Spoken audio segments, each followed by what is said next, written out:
Кашель – это физиологический защитный механизм, способствующий очищению дыхательных путей от слизисто-гнойного секрета, инородных тел, крови, казеозных масс, распадающихся грануляцией.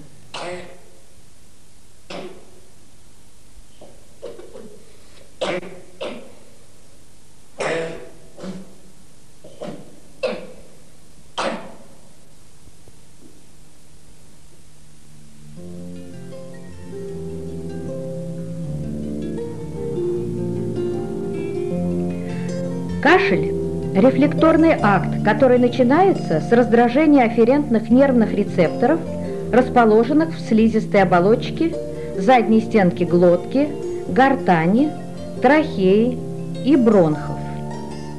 Отсюда раздражение передается по чувствительным волокнам гортанных и блуждающих нервов в область кашлевого центра в продолговатом мозге. В возникновении кашля имеют значение и корковые механизмы.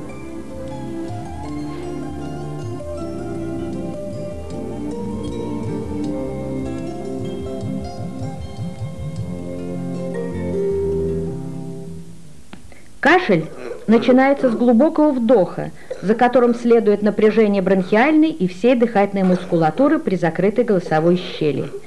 Это приводит к значительному повышению внутригрудного давления. Через открывающуюся в этих условиях голосовую щель воздух под высоким давлением вырывается с силой и характерным шумом. Хронический кашель, как рефлекторный акт, может возникать не только от раздражения рецепторов дыхательной системы, но и от импульсов, исходящих от раздражения рецепторов пищевода центральной нервной системы.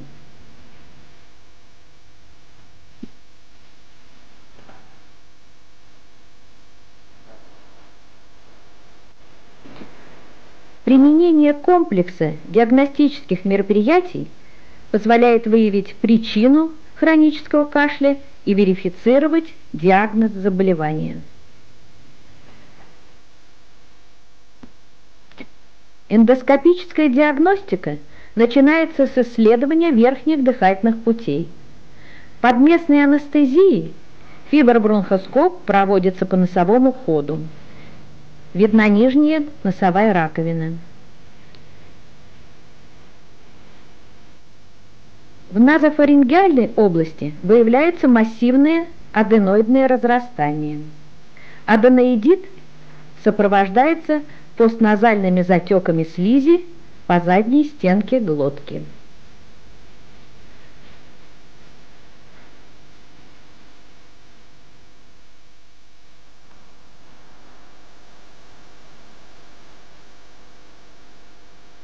Полип нарушает воздушную проходимость заднего носового отверстия хоаны, усиливает рефлекторное раздражение чувствительных рецепторов.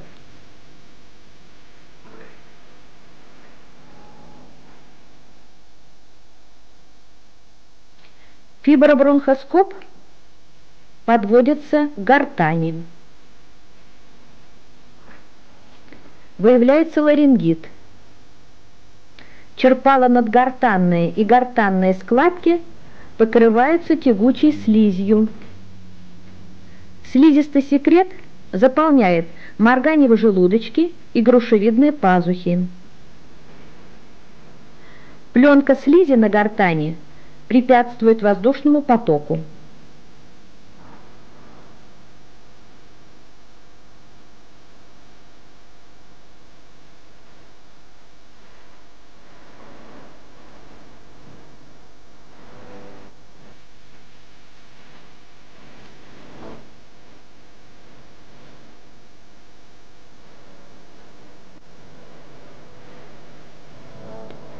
Бронхоскоп свободно проводятся в трахею.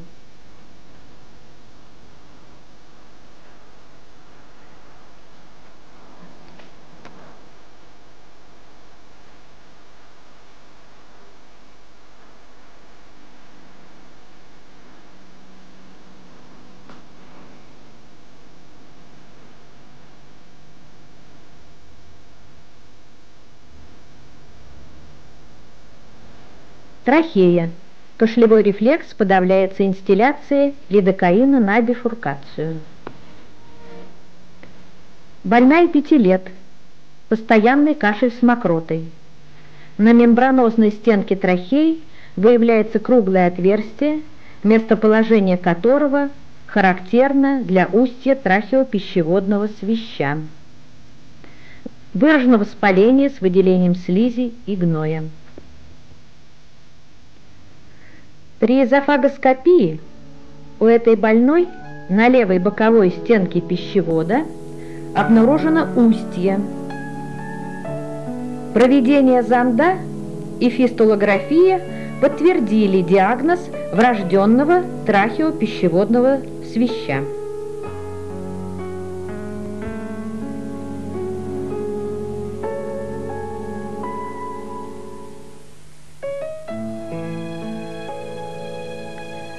Рентгенобронхологическое обследование выявило выраженные изменения в бронхолегочной ткани с образованием пневмосклероза и бронхоэктазов.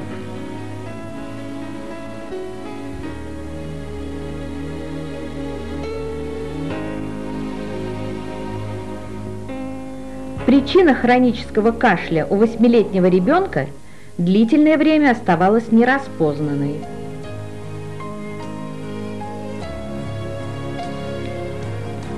При бронхоскопии на мембранозной стенке трахеи над бифуркацией выявлено локальное воспаление и выделение гнойного секрета.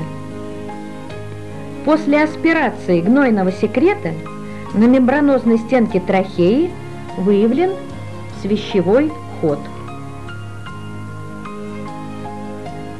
При эзофагоскопии введенная в свищевой канал синька стала поступать в трахею.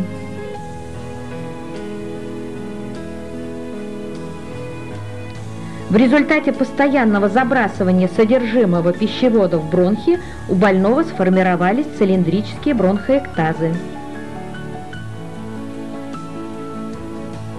В данном случае компрессия мембранозной стенки трахеи и правого главного бронха с сужением их просвета вызвана тесно прилегающим артериальным сосудом. Компьютерная томография идентифицировала праворасположенную дугу аорты.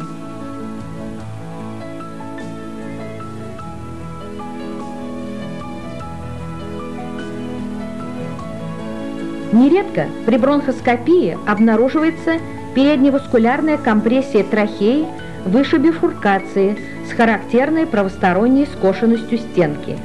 МРТ подтвердила сосудистую аномалию, дистопированную безымянную артерию. Передневаскулярная компрессия левой стенки трахеи, по данным МРТ, вызвана интимно прилегающей дугой аорты. Во всех случаях сужения трахеи острая респираторная инфекция приводит к стридеру и усилению кашля.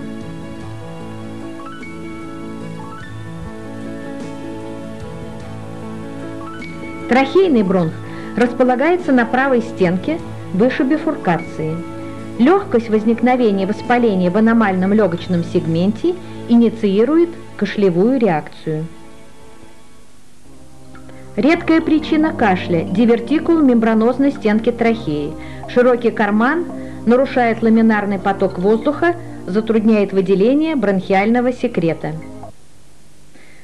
При хроническом эндобронхите кашель не всегда обеспечивает полную экспекторацию патологического секрета бронхов, так как мукоцилиарная функция слизистой оболочки подавляется воспалительным процессом гиперпродукции вязкого секрета.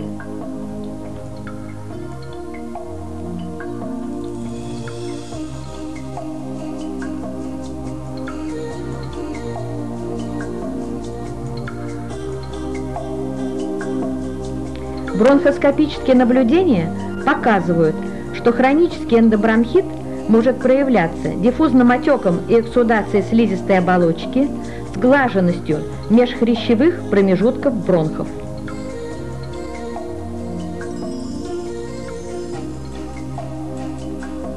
Выраженной гиперемии с липкими комочками секрета. Оптический телескоп позволяет увидеть распространенное поражение воздухоносных путей с полисегментарным нарушением бронхиальной проходимости. Подобные обтурации глубоких отделов бронхиального дерева требуют обязательной бронхоскопической санации.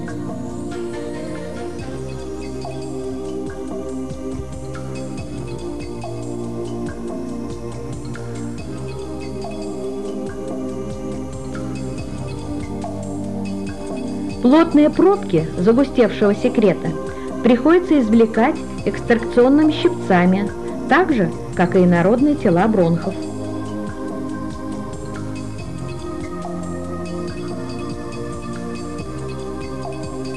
Ослабление защитных механизмов дыхательных путей ухудшает дренажную функцию. Гиперсекреция может привести к полной закупорке бронхов патологическим секретом.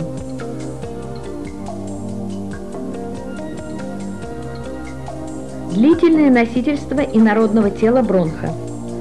Пластиковая канюля плотно впрессована в бронх нижней доли правого легкого. Вокруг явление выраженного эндобронхита. После извлечения инородного тела на слизистой оболочке обнаружено кровоизлияние, грануляции, гнойные наложения. Последующие лечебные бронхоскопии окончательно купировали эндобронхит.